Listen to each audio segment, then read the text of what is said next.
And of course, this is related to the whole area of appreciation of the arts, why that's so crucial. Both practicing an art and partaking of the arts, becoming a rasika, as they call it in Indian tradition, a taster of the arts, painting and drawing, life drawing and drawing still lifes. I mean, it's not a question of being a good artist, but to draw means that you really have to look. You really have to look. I haven't done much of it myself, but what I noticed was that I don't look at things. I don't see things as they are in themselves. I'm just, drifting through, kind of bouncing off things, using things for my convenience.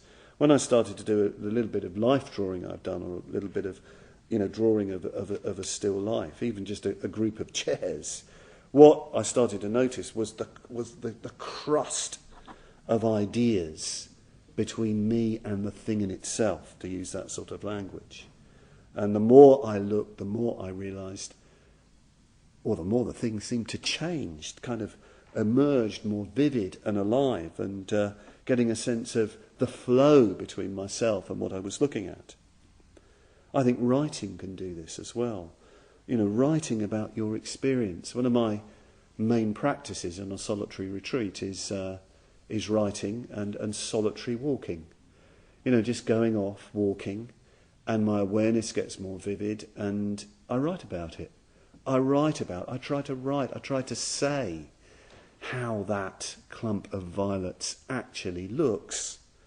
I try to describe what my experience of the wind on my face is, or touching that bark of a tree. I try to really see what the particular colours are and try and find words to express that. Of course, this is where reading the great poets and the great writers can be so good, because it can help you look at the world differently. Or great painters can do that, great sculptures. No doubt, music too it does kind of heighten our perception. So we need to refine our perception. We need to see the world less in terms of how you can use it, and more as it is, developing appreciation. And in these experiences, you can notice a flow, much more of a flow in a relationship between subject and object, self and other. They're not as separated as you think. And you sort of start to feel that you, as it were, embrace the world, and the world embraces you, that the appreciative awareness is sort of, is it inside or is it outside? And this, of course, we've got a great practice for this, and this is the practice of mindfulness.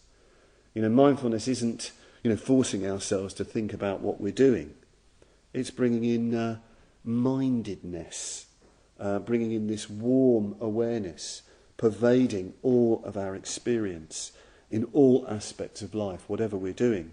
And of course we have a meditation practice to cultivate this, to develop this, the mindfulness of breathing.